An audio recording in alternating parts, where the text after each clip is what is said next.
In the critically acclaimed novel Song of Solomon by Toni Morrison has the deep-rooted connection with the fairy tale Rumpelstiltskin by the Grimm brothers.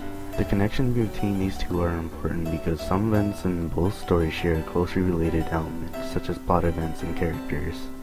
Even at one point in the novel it directly references the fairy tale, but as you get farther into the novel there's many indirect references, because some of the connections that appear in Song of Solomon help us get a better understanding of the plot and the flow of the story. It also shows us another example of how important these things are to each character in the story, and how it affects them throughout Song of Solomon. This is why I believe the author maintained a close connection between both stories, because in the story of Rumpelstiltskin we have a tale of a young girl who is distraught and faced with two serious problems: the death of herself or the life of her firstborn child. Though she is not stuck in this problem for personal gain, it was forced upon her by her father along with her future husband. The worst part of it all is that these are the people she should be able to trust above all others, yet they are forcing her to decide on something that shared equally devastating consequences. Along with that, she is unable to satisfy the needs of both, and as a result she would have to accept one of the punishments regardless of what she did. The task that she was forced to do and so troubled by was that she had to weave an entire room filled with straw into gold. She had no idea how to accomplish this task, and with all the stress from her father and her husband, it started to make her cry. And this is where she meets a fairy named Rumpelstiltskin, who decides to help her with her impossible task. So she asked him if he could spin the straw into gold for her. He accepted, but asked for a reward in return, and only having a few things on her, she offered her necklace. The following day her husband goes to see her brothers and is pleased, so he forces her into another room filled with straw and told to do it again. So then again she asked the fairy for help, and he asked for another reward, so she offered her a ring. So the fairy once again begins to weave until finished. Then once again the husband comes and tells her to do it one last time and takes her to one more room. For the last time she asked the fairy if he could help her. He agreed, but for another reward. But she ran out of items to give him, so he proposed a possible offer. He would weave the straw if she would give him her firstborn child, and they both agreed. Her husband comes back, and as agreed on, he takes her as a wife. A year later, they have a child, and then the fairy comes for his reward. Then once again, she tries everything in her power to get him to change the deal, but declines all but one. That she must guess his name, and she must find it within 3 days, and if she doesn't, he takes the child. So over the next few days she sends tons of men to find all the names possible, and every name given is unsuccessful, except for the last night, right before he was about to take the child. The man tells her that the fairy's name is Rumpelstiltskin. So she says the name to the fairy, and he cries out that the devil helped her in discovering his name, and killed himself right there and then. And that's the end of the story. But if we were to compare this story to the Song of Solomon's Ruth, we have a character that is stuck in a situation almost identical to the girls in the fairy tale. The girl who's in the fairy tale is pulled between two worlds. One, that she is a peasant girl, daughter to a miller man, who desires nothing more than power. Then we have her future husband, where he tells her that her life is threatened, and as a result, becomes pulled between another world of being a prisoner who will be killed soon. This worried her because the one thing that she relied on her most, her father, was no longer there because of his greed. And now her life was at stake, and is being pulled to satisfy both their needs. Then we have Ruth, who has a power-hungry father and a wealthy, hungry husband also. Knowing this, we can relate this to the girl in the fairy tale, because Ruth also has these types of people in her life, and the problem that they both face is loss of something that holds their being together. Ruth has to constantly remind herself that all the things around her are happening in reality.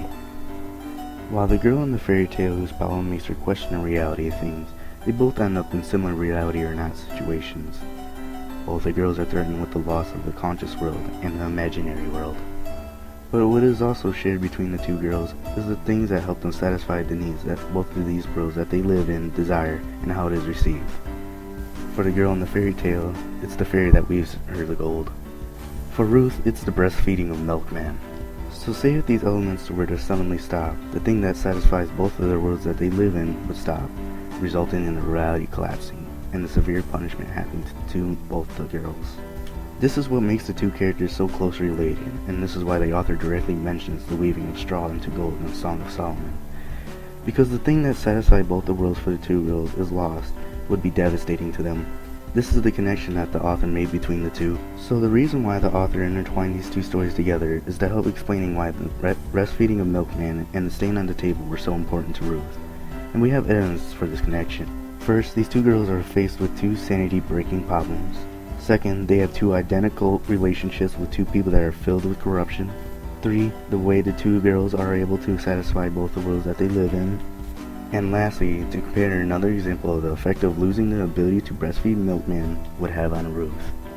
Another example of a direct reference to Rumpelstiltskin is when the narrator of Song of Solomon introduces us to the room where Ruth breastfeeds Milkman. She gave us a description of the room known as the study in Mr. Foster's home, and in the corner of that room is a sewing machine that remained unused and untouched, and that's how this relates to Rumpelstiltskin. They both are in an area where both reality and imaginary worlds intersect, for both the Miller daughter and Ruth, because this is how they know they're still part of both worlds. For the Miller girl, she has a supernatural being making something into reality with impossible means. While for Ruth, it's when she breastfeeds Milkman, because she says this is one of the ways she's able to keep her sanity.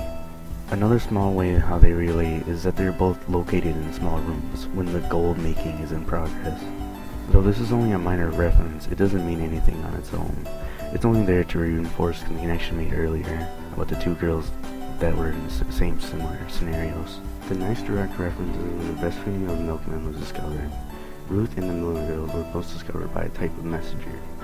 For Ruth, it was Freddie who was peeking in and saw the feeding going on.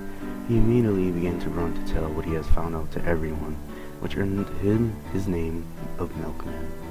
For a Miller girl, it was when she was told the fairy's name by one of the men she sent out to find the name of the fairy she made a deal with. Because if they didn't find the name, she would have had to give up her firstborn child if she had not succeeded. This reference doesn't have a purpose on its own, but it does when you're supporting the first two direct references. The first indirect reference happens later in the story, when we learn about the death of Guitar's father in Song of Solomon, when he was sawed in half at his work. This relates to Rumpelstiltskin because at the very end of the fairy tale, Rumpelstiltskin could not handle the thought of anyone knowing his name. This infuriated him, just having the thought of it, but he hears his name and instantly cries out that the devil helped her, and shoved his leg deep into the ground, with his other leg in both hands, pulled hard as he could, and split himself in half. While in Song of Solomon it has a different directive. We never know why or how Guitar's father is killed, but we do know that he's sawed in half, identical to that of Rumpelstiltskin. But what happens next is why it relates to the fairy tale. The boss of the place that Guitar's father worked at felt bad for the incident, so he went to Guitar's home, where he gave Guitar candy and his mother $40 for compensation. But when Guitar receives the candy and hears the news, he immediately becomes ill. This reaction is similar to that of Rumpelstiltskin's, because they both lose something that they are very fond of. For Rumpelstiltskin, it was his name. For Guitar, it was his father, and we know this because after he reveals this, he claims that he had lost everything he ever cared for. So eventually he lost faith, and his personality was affected severely, because later in his lifetime, he would end up becoming a murderer. This is where another connection meets. Rumpel killed himself because he could not own or possibly save a life, while life was drained out of Guitar because he had lost a life. This reference is important because the death of Rumpelstiltskin could have been used as a simile to show how Guitar may have felt after his father died, and how that feeling forever changed him in Song of Solomon. The next indirect reference is the presence of supernatural beings in Song of Solomon. In the story of Song of Solomon, we hear the story of Freddie's mother's death and Milkman's encounter with Circe.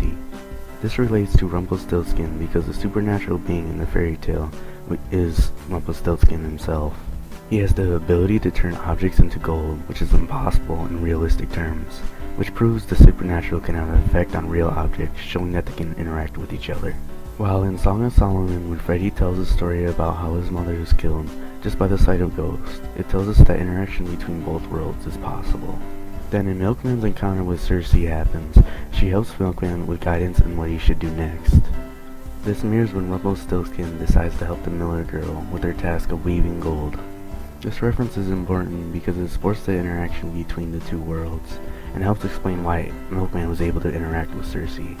Because in both of the stories, they were able to help each other out, without their guidance, they may have never be able to make good progress in each of their scenarios.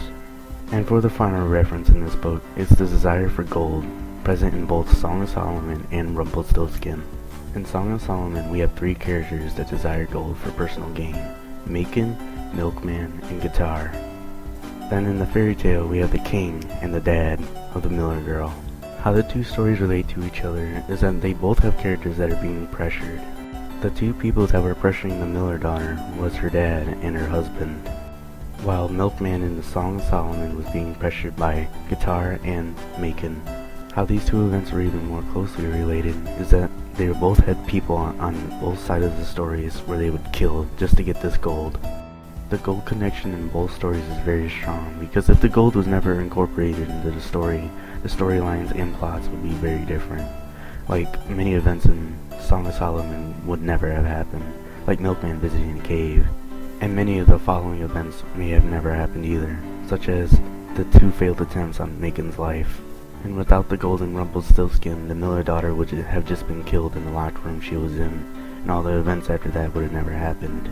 However, this reference is important because the gold is what drives the stories to the finish.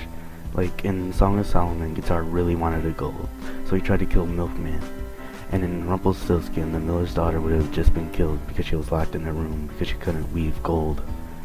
So if the gold wasn't present in both stories, the stories would have been changed completely. In conclusion, from all the references found in Song of Solomon that deal with Rumpelstiltskin, I'd say that it all played a vital role in the plot of the novel.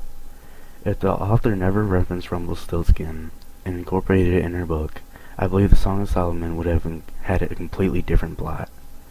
So in the end, Rumpelstiltskin was very important in the telling of Song of Solomon.